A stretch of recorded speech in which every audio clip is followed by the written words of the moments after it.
So for Yeah. the viewers who don't know, you were very pivotal, for lack of a better term, of being a peacemaker during the Kaepernick um, kneeling, whether you want to call it, people were very upset, people supported it. You kind of came in, tried to play a peacemaker role with the kneeling.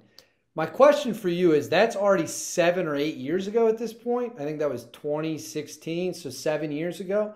Yeah, A it'll be lot 7 years has in September.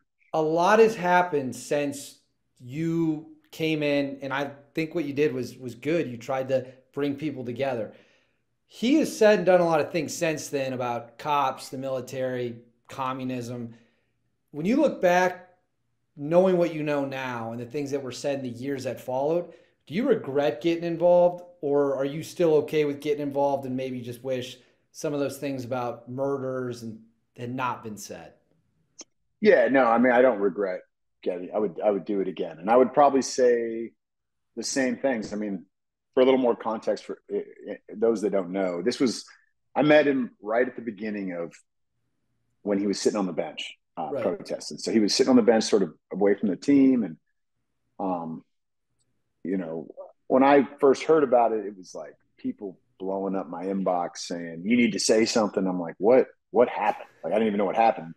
And I'm like I said earlier, I'm a huge 49ers fan. I was a big Kaepernick fan too because we were the Niners since Steve Young left. We didn't have a quarterback that brought us to the promised land in a long time, and he comes in. We go to the Super Bowl and then back to the NFC Championship, and then the year after that, he got banged up, started to struggle a bit, and um, anyway, it was tough. But I was like always pulling for him. I wanted him back to where he was, and I think that was the 2012, 13 season or something like that, 2011, 12 maybe. Um, and so I see this, and then I'm like, at first I'm like kind of hurt by it. I'm like, man, this guy, like, that's disappointing. This is the dude I supported, and then I like went and watched his interview in the locker room, the first one he did. It's like 18 minutes long, and I listened to a lot of the things he said, and he was saying things. First of all, why he was doing it, um, I didn't have a problem with, and I still don't. I think uh, I want to see law enforcement be the best they can be, and if people in the military, same thing. If we're doing something that not kosher and we're not being held accountable, that's not okay. I wouldn't be all right with that. But I also understand there's so much nuance to it. I mean, being a cop's a really hard job. It doesn't pay great. Nobody likes you, even before all this. Like you're driving down the street, you see a cop, you tense up, in your car, Right. and whether you did something wrong or not, you're just like, oh God, get away from me. Like I don't want to, it's just how it is because that means tickets. That means who knows what. Where it's like in the military is a little different. People see someone in camouflage at a restaurant, they buy them lunch. And so we're luckier in that regard. So like that, it's a tough job. There's a lot of really good cops of all races that do their best and hate seeing this stuff too. Like they don't want to see that, tarnishing the badge. And so there was that side of things which I resonated with, and then the whole anthem piece of it, where it's like, you know, people like me, we have a different relationship to the flag, the anthem, because of our experience. And so I think I understood that too. I was like, hey, I don't like that he's protesting, and saying he's not going to stand for the anthem. But he feels differently about those things than I do because of what I experienced. And, protests are meant to be uncomfortable. I get why he's doing it at that time. It's obviously it's working. People are talking about it. That's the intent. Um, and so I got reached out actually by Fox News, CNN, MSNBC, like all of them reached out. And I was worried about going on one of those shows because I was like, well, they're going to want me. I think they're going to want me to take a side or have a strong opinion about it, bring somebody else in with the opposite opinion, and we're going to argue about it. And nothing's going to really get fixed, but it is good TV. Like I get it. And I was like, I just don't want to be a part of that because I kind of feel like I'm in the middle on this thing. Like I've got, I spent a lot of time in those football locker rooms more than the military side of things. Being at Texas where, there was there was a guy on my team that was wrongfully arrested and accused of something he didn't do, and it may very well have had to do with the color of his skin. Like, I don't know, I don't know the details of all that. And it kind of ruined his career. It sucks. And it's like, those kind of things are something to consider. So what I ended up doing is writing an open letter through the Army Times, which is it's a smaller publication. Not a lot of people read it that I know of. But some people do. I always trash the Army Times. It's so messed up. I don't mean that. I appreciate you guys giving me the platform. But they had reached out a couple times about me writing an open letter, regarding this situation. This was like, the week this was going on, they pinged me twice, and I was like, all right, fine, I'll just write an open letter. And at least I did something, so people can, if people that keep hitting me up saying, you got to do something, you got to say something, I'm like, well, here, I said my piece. So I just kind of, in the letter, I laid out, it was, open letter to Cap that just said, hey, this is why I feel the way that I do around those symbols because of my experience, but I understand you probably feel different. I spent time in the Darfur, and that's why I joined the military. That's why I wanted to be a Green Beret. Seeing that level of oppression and a genocide, I wanted to do something about it. Like, I'm all about taking action. I'm with it. So like, I support the reasons you're doing what you're doing. I look forward to the day that you're inspired to stand for the anthem. Once again, I'll stand right next to you. And then I just signed it, De Oppresso Libera, which means to free the oppressed, Nate Boyer. And his publicist called me like the next day. So it went out, it went like crazy viral. Honestly, like places like Outkick, that type of, a lot of sports related media entities just blasted this thing because I think a lot of people, it kind of resonated with them. So like, that's kind of how I feel. Like, I see your point here, but also, what about this, And the publicist reached out and was like, hey, they have the final preseason game is tomorrow night in San Diego. Colin wants to meet with you before the game if you're able to do it. And I was like, all right. I mean, it was to me, it was odd that a publicist was reaching out. So I was like, I was worried it was like a media stunt or something. Right, so I was like, right. is there cameras around? And she's like, no. She doesn't, no cameras, nothing like that. He literally just wants to talk to you. Like, this isn't what that is. And I was like, all right, sounds good to me.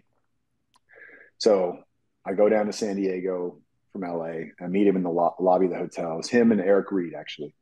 And they honestly couldn't be nicer, man. They were very appreciative. I mean, Colin made it a point to say he was, he was grateful for, what I'd done in the military. He said some of his close friends were in the military, and he wanted to make sure, above all else, that this didn't come off as anti-military to anybody. And I said, well, the reality there is you don't really get to choose how people perceive things. That's the Right. tough part, you know what I mean? So I understand that, but other people, don't feel that way, and you don't have to respect it, but maybe you should consider that. And he did respect it. And he actually asked me after we talked about the situation at length. He said, well, do you think there's a different way I can protest that's not going to offend people in the military? Because I've committed to not standing until things start to change. But you think there's something else I could do? And I was like, I mean, I think being alongside your teammates is the most important thing, no matter what you do.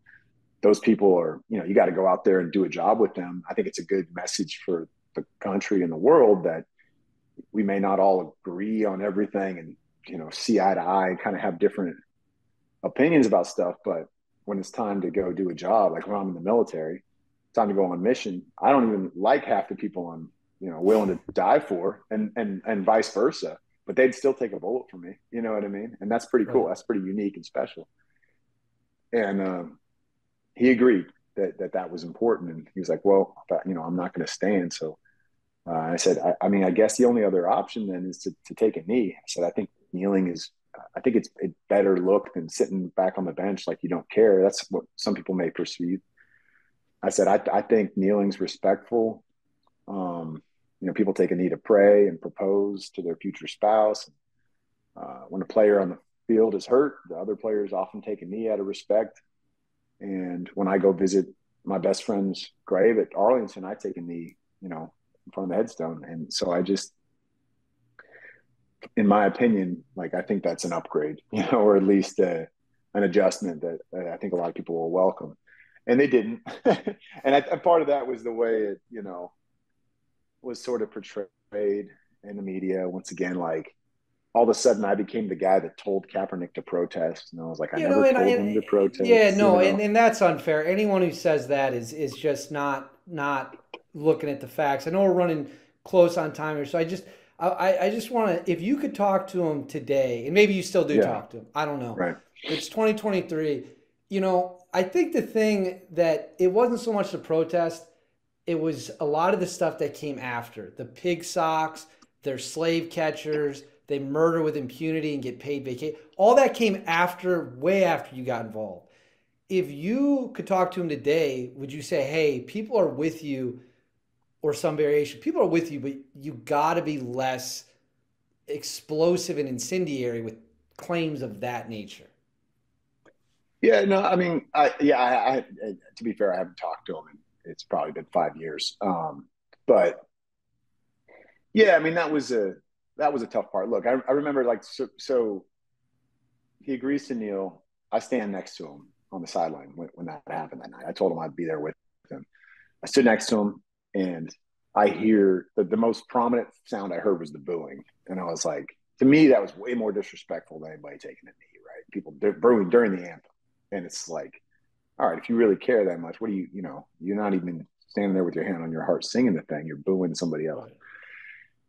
So when I think of that and all the other uh, uh, incendiary remarks that he heard from people and racist things that he heard from people and all this stuff, like I understand why it's tough to want to continue to find middle ground like he did with me, right? Because it's Right. like, well, this isn't working because people still are just angry about it. So I think that sort of pushed him further to the side, right, or to one side. Um, but I would say, as much as that sucks and it's really tough, I still believe this to this day. He also has an opportunity to bring people together, like everybody together. Right. You know what I mean? And it takes kind of what you're speaking to. It takes. I mean, it's hard. I got a lot of backlash from the veteran community, and guys I served with called me a disgrace to the Green Beret. Like these things happen, so I know that sucks. I hate hearing that. It did not feel good. Um, but I also, sort of at least try to pride myself on hearing every opinion, every side, respecting them, and not lashing back, uh, and it's tough. It's not fun, you know what I mean?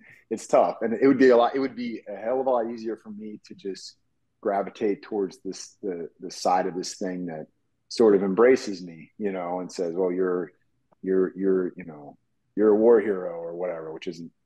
I'm not a war hero, but like, you know what I mean? Like that I could go that way and kind of play that card.